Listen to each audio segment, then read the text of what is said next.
వృశ్చిక రాశి వారికి 16, 17, 18వ తేదీల్లో మీకు జరిగేది తెలిస్తే ఖచ్చితంగా ఆశ్చర్యపోతారు. వృశ్చిక రాశి వారు ఎన్ని పనుల్లో ఉన్నా సరే ఒక్క 10 నిమిషాలు అన్నీ కూడా పక్కన పెట్టి ఈ వీడియోను వినటం వలన ఈ వీడియో ద్వారాగా మీకు ఎంతో విలువైనటువంటి సమాచారం అందబోతుంది. ముఖ్యంగా మీకేంటంటే ఈ 3 రోజుల్లో ఇద్దరు వ్యక్తుల వల్ల మీకు జరగబోయేది ఇదే. దీనితో పాటుగా మీరు 2 పెద్ద శుభవార్తలు కూడా వింటారు. కాబట్టి ఈ వీడియోని మీరు మీ చుట్టూత ఎవ్వరు లేనప్పుడు మాత్రమే ఒంటరిగా చూడండి. అసలు ఈ 3 రోజుల్లో మీకేం జరగబోతుంది ఏంటి అనేది వీడియోని ఎక్కడా స్కిప్ చేయకుండా చివరి వరకు వింటేనే చక్కగా మేము చెప్పేది అర్థమవుతుంది. దాని ద్వారాగా మీరు ముందుగా జాగ్రత్తలు పడేటటువంటి అవకాశం అనేది ఉంటుందన్నమాట. ఈ వృశ్చిక రాశి వారిది ఏంటంటే రాశి చక్రంలో 8వ రాశి. వీరి రాశికి అధిపతి కుజుడు. ఈ వృశ్చిక రాశి వారు నిజంగా చాలా అదృష్టవంతులండి. అలాగే చాలా నమ్మకస్తులు కూడా. వీరు ఎవరికైనా మాట గనక ఏదన్నా ఇచ్చారంటే మాత్రం దానిని తప్పకుండా నిలబెట్టుకుంటారు. అలాగే వీరికేంటంటే ధైర్యం కూడా ఎక్కువగా ఉంటుందన్నమాట. అంటే జీవితంలో ఏదైనా సరే కష్టపడటానికి ఎంతగైనా ముందుగా ఉంటారని చెప్పుకోవచ్చు అనమాట. పట్టుదల కలిగినటువంటి వ్యక్తులు. ఎన్ని కష్టాలు వచ్చినా సరే వీళ్ళు ఎక్కడా కూడా భయపడరు, తగ్గరు. ఆ కష్టాలను చూసి వామ్మో అని చెప్పేసేసి దూరంగా పారిపోవటం కానీ ఇలాంటివి చేయరనమాట. నుంచోని ధైర్యంగా ఆ కష్టాన్ని అధిగమించే ప్రయత్నం చేస్తారు. అంటే ఆ కష్టంతో పోరాడతారనమాట. అయితే వీరి జీవితం అంతా కూడా ఎక్కువ శాతం మనం గమనించినట్లయితే కష్టాలతోనే నడుస్తుంది. అదృష్టం కూడా ఏంటంటే వీరికి అంటే కష్టాలతో నడిచినప్పటికీ కూడా చాలా దగ్గరగా ఉంటుంది అదృష్టం అని చెప్పుకోవచ్చు అనమాట. వీరి యొక్క జీవిత విధానం ఎలా ఉంటుంది అంటే నలుగురు వీరిని మెచ్చుకునేలాగా అంటే పలానా వారిలాగా మనం కూడా ఉండాలి, పలానా వారిలాగా మనం కూడా బ్రతకాలి అనేటట్లుగా గౌరవ మర్యాదలతో కూడుకొని ఉంటుందని చెప్పుకోవచ్చు అనమాట. అలాగే ఈ రాశిలో ఉన్నవారు ఏంటంటే ఎంతో చక్కగా నిదానంగా నెమ్మదిగా ఉంటారు. సహనము, ఓర్పు ఇలాంటివన్నీ కూడా చాలా ఎక్కువగా ఉంటాయన్నమాట. అయితే వీరిని ఎవరన్నా రెచ్చగొడితే మాత్రం వీరికి వచ్చేటటువంటి కోపం మాత్రం మామూలుగా రాదు. వీళ్ళు ఎవరి విషయాల్లో తలదూర్చరు. అలాగే వీళ్ళ విషయాల్లో ఎవరైనా తలదూరిస్తే మాత్రం వీరికి విపరీతమైనటువంటి కోపం అనేది వస్తుందన్నమాట. కాబట్టి అంటే వీరెలా ఉంటారంటే తేలుని చూసినట్లయితే మనకెలా ఉంటుందండి, చాలా నిదానంగా ఉంటుంది. అలాగే వీరు కూడా ఏంటంటే పైకి చూస్తానికి అసలు వీళ్ళు చాలా అమాయకులు గామాలి, వీళ్ళకేం తెలీదు గామాలి అన్నట్లుగా ఉంటారనమాట. అంటే వీరిలో అమాయకత్వం అనేది నిజమేనండి. కానీ తెలివి లేదనుకుంటే మాత్రం చాలా పొరపాటనమాట. వీరేంటంటే పక్కవారిని ఎవ్వరిని ఇబ్బంది పెట్టకుండా వీరి బ్రతుకు వీరు బ్రతుకుతూ ఉంటారనమాట. ప్రశాంతమైనటువంటి జీవన విధానాన్ని వీరు కోరుకుంటూ ఉంటారు. అలాగా వీరి జోలి ఎవ్వరూ రాకుండా వీరిని కదిలించకుండా ఉంటే వీరు అమాయకులే. కానీ వీరి జోలి వస్తే మాత్రం వీరికి విపరీతమైనటువంటి కోపం అనేది వస్తుందనమాట. అలాగే జీవితంలో నిర్ణయాలు కూడా ఏవి కూడా తొందరపడి తీసుకోరు. ఒకటికి 4 సార్లు ఆలోచించి వాళ్ళు ఒక అడుగనేది ముందుకు వేస్తారనేది మనకిక్కడ చక్కగా అర్థమవుతుందనమాట. అలాగే వీరికేంటంటే జీవితంలో గొప్ప గొప్ప సంకల్పాలనేవి ఉంటాయన్నమాట. ఒక్కసారి గనక ఏదైనా ఒక పని చేయాలి అని అనుకుంటే మాత్రం ఆ పని పూర్తి చేసేదాకా నిద్రపోరు. వీరిలో మొండి పట్టుదలనేది చాలా ఎక్కువగా ఉంటుందని చెప్పుకోవచ్చనమాట. ఇక వీరి బాల్యం అంటే చిన్నప్పటి నుంచి కూడా చూసినట్లయితే కష్టాల మధ్య ఎక్కువగా పెరుగుతూ ఉంటారండి. బరువు బాధ్యతలు, కుటుంబ బాధ్యతలు ఇవన్నీ కూడా ఈ రాశి వారి మీద ఎక్కువగా ఉంటాయని చెప్పుకోవచ్చనమాట. అయితే వీరిని ఎవరైతే వివాహం చేసుకుంటారో వారు మాత్రం చాలా అదృష్టవంతులుగా చెప్పుకోవచ్చు. అలాగే వీరి వివాహ జీవితం కూడా బాగుంటుంది. వీరు భార్య పిల్లలను కూడా ఎంతో ప్రేమగా చూసుకుంటూ ఉంటారు. కుటుంబంలో ఎలాంటి లోటు రాకుండా చూసుకుంటారనమాట. అంటే వీరు చేస్తున్నటువంటి ప్రతి పనిలో ఎంతో కష్టం ఉంటుంది. ఎంత కష్టమైనా సరే వారి కుటుంబం కోసం ఆ కష్టాన్ని ఇష్టంగా, సంతోషంగా చేస్తూ ఉంటారనమాట. అలాగే వీరికి డబ్బు కూడా బాగా కలిసి వస్తుందని చెప్పుకోవచ్చు. అంటే ఆకస్మిక ధనప్రాప్తి అంటారు చూడండి. అట్లా ఒక రూపాయి వస్తుంది అనుకున్న కాడ 4 రూపాయలు కలిసి రావటం ఇలాంటివి జరుగుతూ ఉంటాయన్నమాట. ఇక ఈ వృశ్చిక రాశి వారు వచ్చేటప్పటికి ముందుగా 2 శుభవార్తలు వింటారు అని చెప్పుకున్నాం కదండీ! అందులో వచ్చేటప్పటికి మొట్టమొదటి శుభవార్త ఏంటి అనంటే వీరికి వ్యాపారంలో బాగా కలిసి వస్తుంది. వీరు చేసేటటువంటి వ్యాపారం ఏదైనా సరే, వ్యాపారం అవ్వచ్చు లేదా ఉద్యోగం అవ్వచ్చు, ఇలా ఏదైనా సరే వీరికేంటంటే బాగా కలిసి వచ్చే అవకాశం అనేది ఉంది. ఉద్యోగం చేసేవారికైతే ప్రమోషన్స్ వస్తాయి. వ్యాపారం చేసేవారికైతే వ్యాపారం అంతకు ముందల దాకా కొంచెం డల్ డల్‌గా సాగుతున్న వ్యాపారం ఏంటంటే, ఇప్పుడు బాగా సాగే అవకాశం అనేది ఉంటుంది. అంటే వారికే ఆశ్చర్యం వేస్తుందనమాట. పర్వాలేదు బాగా వచ్చినియి లాభాలు, పర్వాలేదులే అంటే అసలు ఇవాళ సాగదేమో అనుకున్నాము అనని చెప్పి అట్లా అనుకున్నయి కాస్త బాగా సాగేటటువంటి అవకాశం అనేది ఉంటుందనమాట. అలా వీరు చేసేటటువంటి ఏ పనిలోనైనా సరే అన్ని రంగాల్లో ఉన్న వారికి కూడా బాగా కలిసి వచ్చేటటువంటి అవకాశం ఉందని మనం చెప్పుకోవచ్చనమాట. అలాగే ఇక రెండవ శుభవార్త ఏంటి అనంటే, వీరిలో ఎవరికైతే వివాహం కాక ఇబ్బంది పడుతూ ఉన్నారో, అలాంటి వారికి వివాహం జరిగే అంటే వివాహానికి సంబంధించి ఒక మంచి శుభవార్త వినేటటువంటి అవకాశం అనేది ఉంది. అంటే చాలామంది కూడా ఏంటంటే, కొంతమందిని వీరిలో మనం గమనించినట్లయితే, వివాహ వయసు దాటిపోతున్నప్పటికీ కూడా వివాహం కాక నలుగురు చేత మాటలు పడతా కాస్త మానసికంగా కృంగిపోతూ ఉన్నారండి. కాబట్టి అలా వివాహానికి సంబంధించి వీరికేంటంటే ఆ గడియలు రాక, గ్రహాల అనుకూలత అనేది సరిగ్గా లేక కాస్త వివాహం అనేది ఆలస్యం అవుతా ఉంది. కానీ వీరికేంటంటే ఇప్పుడు ఆ వివాహ యోగము, వివాహ సమయం అనేది వచ్చిందని చెప్పుకోవచ్చు. గ్రహాల అనుకూలత అనేది ఇప్పుడు వీరికి అనుకూలంగా ఉంది. కాబట్టి వీరికి త్వరలోనే వివాహం అనేది జరిగే యోగం అనేది ఉంది. ఇలా వీరి జీవితానికి సంబంధించి 2 పెద్ద శుభవార్తలైతే వినే అవకాశం అనేది ఉందనమాట. అయితే వీరికేంటంటే ఎన్నో రకాలుగా కష్టాలు పడి, బాధలు పడి ఇలా పెరుగుతూ ఉంటే, వీరి మీద ఏంటంటే నరదిష్టి అనేది కూడా అంతే పెరుగుతూ ఉంటుందనమాట.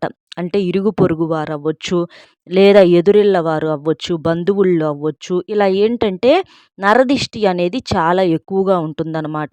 అంటే సంపాదించుకుంది రూపాయైనా, రూ. 10 వస్తున్నాయి అని చెప్పి ఇలాగా ఎక్కువగా కూడా అబ్బో! ఇల్లు అలా ఉంది, మనుషులు ఇలా ఉన్నారు అని ఇలాంటివేంటంటే కొంచెం నరదిష్టి పరంగా బాగా ఇబ్బంది పడుతున్నారు. దానివల్ల వీరికేంటంటే ప్రశాంతత ఉండట్లా, మనసంతా చిరాకుగా ఉంటుంది. ఏ పని కూడా చెయ్యాలని అనిపించకపోవటము, ఇలా రకరకాల సమస్యలనేవి వస్తున్నాయన్నమాట. కాబట్టి మీరు ఆ నరదిష్టి అనేది మీకు పోవాలి అనంటే కాస్త శనివారం రోజున, అలాగే ఆదివారం రోజున ఉప్పుతో దిష్టి తీసుకొని బయట పడెయ్యాలి. దానివల్లేంటంటే, మీకు నరదృష్టి అనేది చాలా వరకి తొలగిపోయేటటువంటి అవకాశం అనేది ఉంటుంది. లేకపోతే మాత్రం చాలా ఇబ్బందులు పడేటటువంటి అవకాశం అనేది ఉంటుందనమాట. అలాగే ఈ రాశి వారేంటంటే, ఎవరి దగ్గర ఎలా ఉండాలో, ఎవరితో ఎలా మాట్లాడాలి అనే విషయాలు వీరికి చాలా వరకి కూడా బాగా తెలుసు. అంటే ఎవరిని నొప్పించరు. పెద్దవాళ్ళని గౌరవిస్తూ ఉంటారు. చిన్నవాళ్ళని ఆశీర్వదిస్తూ ఉంటారు. ఇలా ఏంటంటే, ఎక్కడ ఎలా ఉండాలి, ఏంటి అనేది వీరికి బాగా తెలుసనమాట. ఇంకా వీరిలో ఒక చిన్న బలహీనత అనేది కూడా ఉంటుందన్నమాట. అలాగే వీరిలో ఒక బలం అనేది ఉంటుంది. బలహీనత అనేది కూడా ఉంటుంది. ఎందుకంటే ప్రతి మనిషికి కూడా బలము, బలహీనత అంటే కొంతమంది అంటే ప్రేమ ఉంటుంది. ఒక్కొక్క కుటుంబానికి సంబంధించి లేదా పర్సనల్‌గా ఒక్కొక్క బలహీనత అనేది ఉంటుందన్నమాట.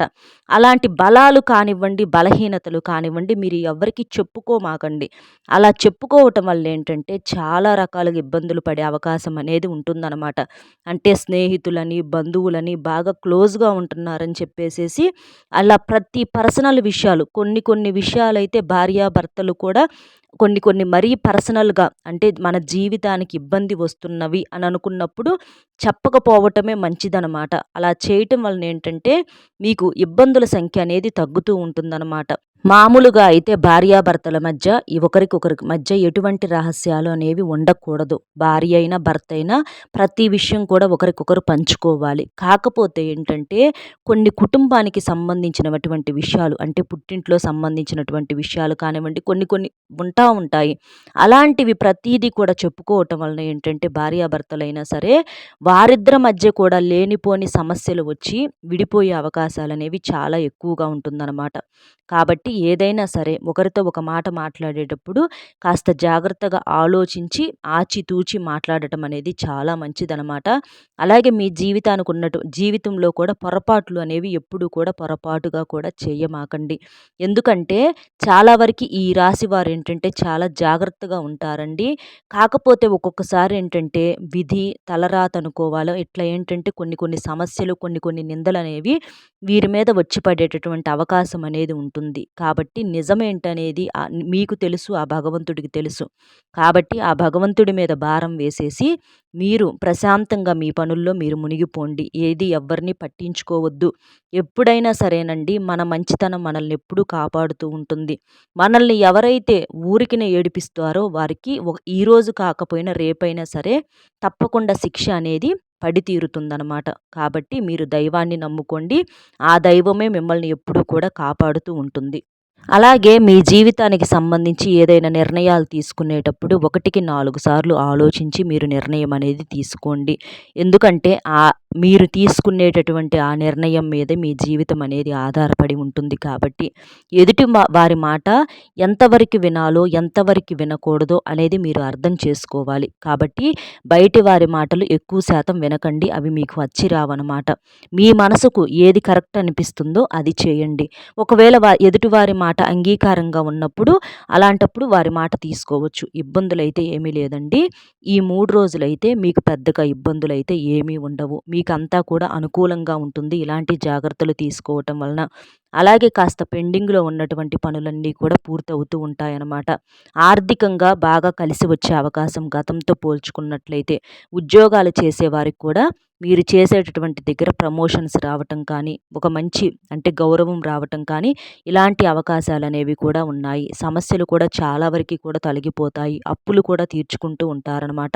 అలాగే ఈ 3 రోజులు కూడా బాగా బిజీగా ఉంటారు. ఈ 3 రోజులు అస్సలు ఖాళీ ఉండదు. అయితే కష్టానికి తగినటువంటి ప్రతిఫలాన్ని చూసి సంతోషపడటం అనేది జరుగుతుంది. ముఖ్యంగా విద్యా రంగానికి సంబంధించేటటువంటి స్త్రీలవ్వచ్చు, లేదా విద్యార్థులవ్వచ్చు, పురుషులవ్వచ్చు, వీరికేంటంటే మంచి విశేషమైనటువంటి ప్రయోజనాలు ఉంటాయని చెప్పుకోవచ్చనమాట. అలాగే వ్యాపారాలు చేసేవారికేంటంటే మంచిగా బాగా కలిసి రావటం, విజయాలనేవి కలగటం జరుగుతుందనమాట. ఇంకా ఆరోగ్యపరంగా కూడా కొన్ని రకాలైనటువంటి సమస్యలనేవి ఉంటాయన్నమాట. కాబట్టి మీరు ఆరోగ్యం మీద కూడా ప్రత్యేకమైనటువంటి దృష్టి అనేది ఉంచుకోవాలి. ఆరోగ్యం మీద అంటే సమయానికి తిండి, సమయానికి నిద్ర అనేది మీకు తప్పనిసరిగా అవసరమనమాట. అలాగే మీరేంటంటే ధైర్యాన్ని ఎప్పుడు కూడా ఎట్టి పరిస్థితుల్లో కూడా కోల్పోమాకండి. ఎందుకంటే మీకు ధైర్యమే మీకెప్పుడు కూడా శ్రీరామ రక్షలాగా ఉంటుందనమాట. మన దగ్గర అష్టలక్ష్ములు ఉంటారండి. అష్టలక్ష్ముల్లో ఏ లక్ష్మీదేవులను మనం కోల్పోయినా సరే, ధైర్యలక్ష్మిని మాత్రం ఎప్పుడూ కూడా కోల్పోకూడదు. ధైర్యలక్ష్మి ఒక్క లక్ష్మి మన దగ్గర కనుక ఉన్నట్లయితే, మిగిలిన లక్ష్ములందరూ కూడా మనల్ని వెతుక్కుంటూ మరీ వస్తారనమాట. కాబట్టి ధైర్యలక్ష్మిని మాత్రం ఎప్పుడూ కూడా కోల్పోవద్దనమాట. అలాగే మీరేంటంటే ఇప్పుడు ఏ పనిని చేపట్టినా కూడా, మొదలుపెట్టినా కూడా ఆ పనిలో ఏంటంటే మంచిగా విజయం అనేది సాధిస్తారనమాట. ఒక పని ఏదన్నా స్టార్ట్ చేసే ముందల ఏంటంటే మీ ఇష్టదైవాన్ని నమ్ముకొని, ఇష్టదైవాన్ని తలుచుకొని ఆ పనిని మొదలుపెట్టండి. దానివల్ల ఏంటంటే మీకు ఎలాంటి అడ్డంకులనేవి ఉండవనమాట. అలా చేయటం వలన మీకు బాగా కలిసి వస్తుంది. అలాగే మీరేంటంటే తులసి చెట్టు దగ్గర దీపం వెలిగించండి. అలాగే రావి చెట్టును తాకి రావి చెట్టు దగ్గర కూడా దీపం వెలిగించటం వలన మీకు ధనలాభం అనేది బాగా కలుగుతుంది. లక్ష్మీ కటాక్షం అనేది కలుగుతుందనమాట. మీకింట్లో డబ్బుకు ఎలాంటి లోటు అనేది ఉండదనమాట. అలాగే మీకేంటంటే ఈ 3 రోజుల్లో వచ్చేటప్పటికి కాస్త ప్రయాణాలు చేసే అవకాశం అనేది ఉంటుంది. ప్రయాణాల్లో కూడా జాగ్రత్త అనేది తప్పనిసరి అనమాట. ఎందుకంటే ఈ ప్రయాణాల్లో కాస్త హెల్మెట్ అంటే బండి మీద వెళ్ళే వాళ్ళైతే హెల్మెట్ పెట్టుకోవటం, కారుల్లో వెళ్ళే వాళ్ళైతే సీట్ బెల్ట్ పెట్టుకోవటం, ఇలాంటి జాగ్రత్తలనేవి తప్పనిసరిగా తీసుకోవాలనమాట. ఇంకా మీకేంటంటే అనవసరమైనటువంటి ఖర్చులు తగ్గించుకునే ప్రయత్నం చేయండి. బయట వారితో ఎక్కువగా క్లోజ్‌గా ఉండి ప్రతి విషయాన్ని కూడా చెప్పవద్దు. అలా చెప్పటం వలన ఈరోజు బాగానే ఉంటుంది కానీ రేపు ఎటువంటి సమస్య వస్తుందో తెలీదు కాబట్టి. కాబట్టి భార్యాభర్తలు కూడా చాలా వరకు కూడా అన్యోన్యంగా ఉండాలండి. చిన్న చిన్న సమస్యలు వచ్చినప్పటికీ, చేసినప్పటికీ కూడా భార్యాభర్తల బంధం శాశ్వతమైనది. భార్య భర్తను ప్రేమించాలి, గౌరవించాలి. అలాగే భర్త భార్యను నమ్మాలి, ప్రేమించాలి, గౌరవించాలి. కాబట్టి భార్యాభర్తలు ఎప్పుడూ కూడా ఒకరికొకరు ప్రాణంగా ఉన్నట్లయితే మీ సమస్యలన్నీ తగ్గిపోయి మీకు అదృష్టం అనేది బాగా కలిసి వస్తుందనమాట. మీకైతే ఈ 3 రోజులైతే బ్రహ్మాండంగా ఉందండి. ఇంకా మీకు ఇద్దరు వ్యక్తుల వల్ల జరిగేది ఇది అని చెప్పుకున్నాం కదా! మీకు ఆ ఇద్దరు వ్యక్తులు ఎవరు అనంటే పి అనే లెటర్ తోటి, అలాగే ఎం అనే లెటర్ తోటి ఎవరైతే పేర్లైతే మొదలవుతాయో ఆ పేర్లతో ఉన్నటువంటి వ్యక్తులతో కాస్త ఇబ్బందులు వచ్చేటటువంటి అవకాశం అనేది ఉందన్నమాట. వాళ్ళేంటంటే మిమ్మల్ని ఎప్పటినుంచో కూడా ఎప్పుడు దొరుకుతారా అవకాశం ఎదురు చూస్తూ ఉంటున్నారనమాట. అంటే మీ ముందు మంచిగానే ఉంటారు. కానీ మీ వెనకమాలేంటంటే ఎప్పుడు అవకాశం వస్తుందా? మిమ్మల్ని ఎప్పుడు తొక్కుదామా? అన్నట్లుగా ఎదురు చూస్తూ ఉంటున్నారనమాట. కాబట్టి ఆళ్ళేంటంటే కాస్త మీ మీద ఈర్ష్యతోటి, అసూయతోటి ఉండటం, మీరు ఎదుగుతుంటే ఓర్వలేకపోవటం ఇలా చేస్తున్నారనమాట. కాబట్టి ఈ 2 అక్షరాలతో పేర్లు ఎవరితో అయితే ఉంటాయో వారితో కాస్త మీరు జాగ్రత్తగా ఉండండి. వారిని కాస్త దూరం పెట్టండి. అలా చేయటం వల్ల మీకు ఇబ్బంది అనేది ఉండదు. దానివల్ల మీకు బాగా కలిసి వస్తుంది. ఎవరికీ ప్రతి విషయాన్ని నమ్మి ఏమీ చెప్పొద్దు. అలాగే ఈ 3 రోజుల్లో మీరేంటంటే నలుపు రంగు బట్టలు ఉంటాయి కదండీ! ఆ నలుపు రంగు బట్టలు మాత్రం వేసుకోవద్దు. దానివల్ల అదృష్టం అనేది వెనక్కి వెళ్ళే అవకాశం అనేది ఉంటుంది. కాస్త కొత్త కొత్త సమస్యలు వచ్చేటటువంటి అవకాశం అనేది కూడా ఉంటుందన్నమాట. కాబట్టి నలుపు రంగు బట్టలు ఈ 3 రోజుల్లో అయితే వేసుకోమాకండి ప్రత్యేకంగా. ఒకవేళ కావాలి అని అనుకుంటే మీరు మిగిలిన రోజుల్లో వేసుకోండి. దీనివల్ల సమస్యలు చాలా వరకి కూడా దూరమయ్యేటటువంటి అవకాశం అనేది ఉంది. పసుపు, ఆకుపచ్చ, ఎరుపు అంటే వైట్ కలరు అంటే తెలుపు రంగు ఇట్లాంటివి ఏ రంగులైనా మీరైతే వేసుకోవచ్చు గానీ మిగిలిన ఈ నలుపు రంగు బట్టలైతే మాత్రం వద్దండి. అలాగే మీకేంటంటే కాస్త 888 అనే నంబర్‌ని లేదా 555 అనేటటువంటి నంబర్‌ని ఇలాంటి వాటిని కాస్త మీ లక్కీ నంబర్స్‌లాగా రాసుకొని కాస్త మీ పర్సులో పెట్టుకోవటం ఇలాంటివి చేయండి. అలాంటి వాటి వల్ల మీకు బాగా కలిసి వస్తుంది. మీకు అదృష్ట సంఖ్యలు ఏవి అనంటే 1, 3, 5 ఈ నంబర్స్ అనేవి మీకు అదృష్ట సంఖ్యలుగా బాగా కలిసి వచ్చేటటువంటి అవకాశం అనేది ఉందన్నమాట. అలాగే ఈ రాశిలో ఉన్నటువంటి ప్రేమికులు ఎవరైతే ఉంటారో ప్రేమికులకు కూడా చాలా వరకి కూడా అనుకూలంగా ఉందని చెప్పుకోవచ్చనమాట. ప్రేమలో ఉన్న వారికి ప్రేమ వివాహాలు చేసుకునే అవకాశాలు కూడా ఉన్నాయి. వివాహాలు మీకు జరిగే అవకాశం కూడా ఉంది. కాబట్టి మీ తల్లిదండ్రులకు చెప్పి వారి యొక్క అంగీకారంతో మీరు వివాహం చేసుకోవటం వలన మీ నిండు నూరేళ్ల జీవితం అనేది చాలా సంతోషంగా ఉంటుంది. అలాగే కాస్త భార్యాభర్తలు ఏదన్నా గొడవలై దూరంగా ఉండేవాళ్ళు, మానసిక మనస్పర్ధలు ఉన్నవారు కూడా వారు కూడా కలిసేటటువంటి అవకాశం అనేది బాగా ఉంటుంది. మీ మధ్య బంధము, ప్రేమ అనేది మరింత బలపడుతుందని చెప్పుకోవచ్చనమాట. ఇంకా మీకేంటంటే అంటే ప్రేమను వ్యక్తం చేయలేక కొంతమంది ప్రేమించే వాళ్ళు ఎవరన్నా ఉన్నా కూడా వాళ్ళు కూడా మీరు మీ ప్రేమను గనక చెప్పినట్లయితే అవతల వారి దగ్గర నుంచి మీకు అనుకూలమైనటువంటి మాట అంటే ఒక స్పందన అనేది వచ్చే అవకాశం అనేది ఉంటుందన్నమాట. కాబట్టి ఎవరినైనా ప్రేమిస్తున్నా కూడా ధైర్యం చేసి చెప్పండి. అంటే ఒక న్యాయమైనటువంటి బంధంలో ఉన్నవాళ్ళు అలా చేయటం వల్ల మీరు కలిసే అవకాశం అనేది ఉంటుంది. కొంతమంది దూరమైన బంధాలు ఏంటంటే కొన్ని కొన్ని అపోహలు, అపార్థాలతో దూరమైన వాళ్ళు కొంతమంది ఉన్నారు. వారు కూడా ఖచ్చితంగా కలిసే అవకాశం అనేది ఉంటుంది. కాస్త ఇష్టమైన వారితో ఫోనుల్లో మాట్లాడే అవకాశం అనేది కూడా ఉంటుందన్నమాట. కుటుంబాల మధ్య మీకు కూడా అవగాహన అనేది పెరుగుతూ ఉంటుంది. ఇలా మీకేంటంటే ఈ 3 రోజులు కూడా చాలా వరకి కూడా అవకాశం అనేది ఉందని చెప్పుకోవచ్చనమాట. ఇంకా మీరేంటంటే మీకు బాగా కలిసి రావటం కోసం కాస్తంత దుర్గాదేవిని ఆరాధించటము, దుర్గా చాలీసాను పఠించటం ద్వారాగా ఆ దుర్గాదేవి అనుగ్రహము, అలాగే లక్ష్మీదేవి అనుగ్రహం కూడా మీకు లభిస్తుంది. అలాగే ఆవుకు ఆహారంగా కాస్తంత పచ్చిగడ్డిని తినిపించటము, కాస్తంత బియ్యము, బెల్లము తినిపించటం వలన మీకు బాగా కలిసి వచ్చే అవకాశం అనేది ఉంటుందన్నమాట. అలాగే మీరేంటంటే గురువారం రోజున కాస్తంత పసుపు రంగు వస్త్రాలు ధరించి పసుపు పుష్పాలతోటి మీరు లక్ష్మీదేవిని పూజించటం వల్ల మీకు చాలా బాగా కలిసి వచ్చే అవకాశం అనేది ఉంటుంది. గురుబలం కూడా బాగా పెరుగుతుంది. పసుపు అంటే గురుబలానికి సంబంధించినటువంటిది కాబట్టి గురుబలం కాస్తో కూస్తో మీ జాతకంలో ఏదైనా తక్కువగా ఉన్నా కూడా అది కూడా తొలగిపోయే అవకాశం అనేది ఉంటుంది. కాబట్టి గురువారం రోజున పసుపు రంగు పుష్పాలతో పసుపు రంగు బట్టలు వేసుకొని, శుక్రవారం రోజున తెలుపు రంగు పుష్పాలతో తెల్లని బట్టలు వేసుకొని మీరు లక్ష్మీదేవిని పూజించటం వలన ధన సంపదలనేవి బాగా పెరుగుతూ ఉంటాయన్నమాట. కాబట్టి ఇలాంటి చిన్న నియమాలనేవి ఆచరించండి. అలాగే మీరేంటంటే కామెంట్ బాక్స్‌లో వచ్చేటప్పటికి ఓం శ్రీ మహాలక్ష్మియే నమః అనేటటువంటి మంత్రాన్ని కామెంట్ చేయండి. అలాగే మీరు మనసులో కూడా జపించండి. ఇలా చేయటం వలన మీకు జీవితంలో బాగా కలిసి వచ్చేటటువంటి అవకాశం అనేది ఉంటుంది. అలాగే మీరు కాస్త శనివారం రోజున శని దేవాలయానికి కూడా వెళ్ళి నువ్వులు వేసి దీపాన్ని వెలిగించడం వలన శని దోషం అనేది కూడా తగ్గుతుంది. ఓం శం శనేశ్వరాయ నమః అనేటటువంటి మంత్రాన్ని కూడా మీరు మనసులో 11 సార్లు కానీ ఇలా జపించుకోవటం వలన మీకున్నటువంటి దోషాలు తొలగిపోయి మీకు బాగా కలిసి వచ్చేటటువంటి అవకాశం అనేది ఉంటుంది. ఈ 3 రోజులైతే మీకిలా జరగబోతుందండి. తప్పనిసరిగా ఈ జాగ్రత్తలనేవి తీసుకొని నేను చెప్పినటువంటి నియమాలన్నీ పాటించినట్లయితే మీ జీవితం అనేది బంగారుమయం అవుతుంది. అర్థమైంది కదండీ! వృశ్చిక రాశి వారికి ఏంటి ఈ 3 రోజులు అనేది. మన వీడియో కనుక నచ్చితే ఒక్క లైక్ ఇచ్చి సపోర్ట్ చేయండి. మీరు లైక్ చేయటం వల్ల వీడియో మరికొంతమందికి చేరి వారు కూడా తెలుసుకునే అవకాశం అనేది ఉంటుంది. అలాగే మీకు తెలిసిన మిత్రులకు కూడా షేర్ చేస్తే హెల్ప్ అవుతుంది. మొట్టమొదటిసారిగా మన ఛానల్ చూస్తుంటే సబ్స్క్రైబ్ చేసుకొని పక్కనే ఉన్న ఆల్ అనే బెల్‌ని క్లిక్ చేస్తే నేను పెట్టే ప్రతి వీడియో కూడా ముందుగా మీకు నోటిఫికేషన్ రూపంలో చేరుతుంది. కాబట్టి ఒక్క లైక్ ఇచ్చి సపోర్ట్ చేస్తారని మనస్ఫూర్తిగా కోరుకుంటూ మరొక మంచి విశేషంతో మళ్ళీ కలుద్దాం. సర్వేజన సుఖినో భవంతు. నమస్కారం.